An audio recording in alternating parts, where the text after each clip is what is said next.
Hi guys. Okay, week 19, we're going to finish up section 3.5, which is modeling. Now, week 19 is a 4-day week, and then there's a weird schedule on Wednesday, and then week 20 is finals week. So, normally I keep everything really, really consistent, but with the schedules we're having, that's just not going to happen. So, real quick overview this week, today, when you're watching this, it is Tuesday, okay? There's a 4-day week, all right? And then on Wednesday, which is normally an on-demand day, it's not on-demand because it's a 4-day week, but it's also early release, which means they've flipped the schedule around. So periods 2, 4, and 6 are in the morning. So fourth period, I will see you at 9:45. And Mr. Morris emailed the schedule in that, on Fridays, how he always sends the little overview of the week and what's going on. It's right at the top. There's a link. Okay.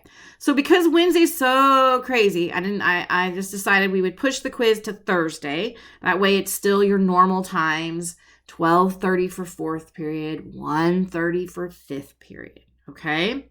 All right. And then next week, week 20 is finals week. And so the final schedule is going on Tuesday, Wednesday, Thursday. CWU, you will be using those periods, students, you'll be using those periods to take your final.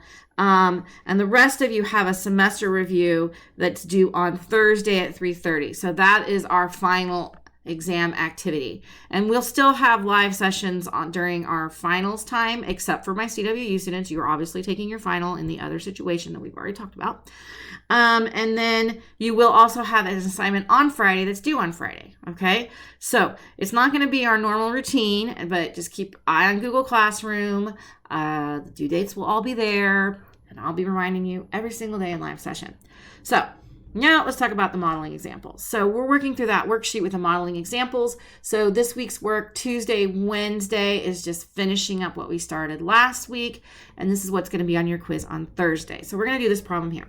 In the beginning, there are 150 bacteria in the dish. The number of bacteria increases exponentially. 5 days later, there were 1,800 bacteria in the dish. Write an exponential model compounding continuously for this situation. How many bacteria will there be in 15 days? All right, so what's important is this word compounds continuously. So as soon as you see that phrase, it tells you what kind of exponential model we're looking for. So we're looking for that PERT thing, A equals P e to the RT. Okay. All right, RP is what we started with, and we started with 150 bacteria. And we had a time of 5 days. And we ended up with 1,800, so that would be our A. And what we don't know is the rate. And so we want to write a model. Now we're also going to use function notation. So instead of calling this A, I'm going to call it B of T for bacteria at time T.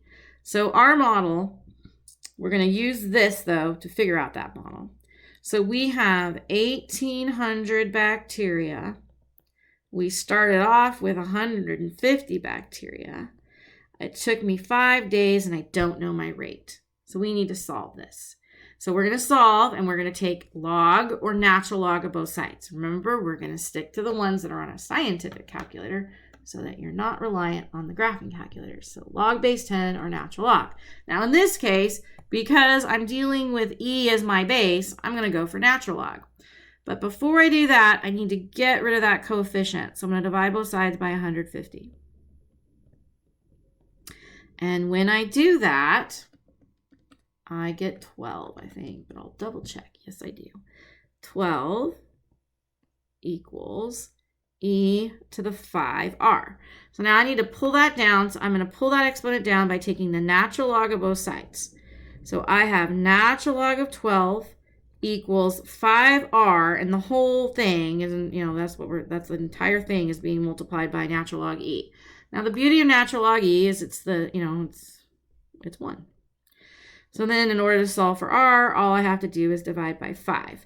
Now normally I'd say go out 3 decimal places, but when you do this problem, divided by 5, you get 0.4969. So the 9 pushes this to a 7.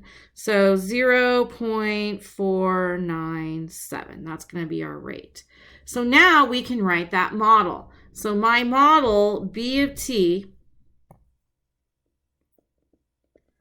is equal to 150 e to the 0.497 t. So that's my model. That's this part right here. And what it is now anytime you give me a t, I can just plug it into the equation and out pops the answer. So the next question was, okay, well, how many bacteria in 15 days? So B of 15 equals 150 e to the 0.497 times 15. So B of 15 equals 150 times, get your E open, and you go 0.497 times 15, close the parenthesis, and you get 25927.599, which means you're going to round to 60. So in 15 days, there are 259,272.60 bacteria. That would be answering in a complete sentence. And notice how you're relating. There's your T, there's your B of T. So when you answer mathematically, you should have both the input and the output listed in your answer. Okay? So that would be how you would do that problem. And this is what I'll be looking for when I'm doing your quiz. Okay? So log base 10, natural log. Those are the only ones you get to use when you put it in. Okay, so one more time, talking about next week.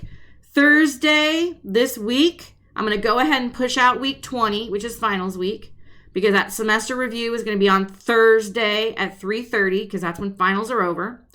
And then on Friday, there's a separate assignment, and that's going to be due at midnight that day. It's really short. And then that is the end of semester 1. All that stuff will count on semester 1. And when you come back, we start semester 2.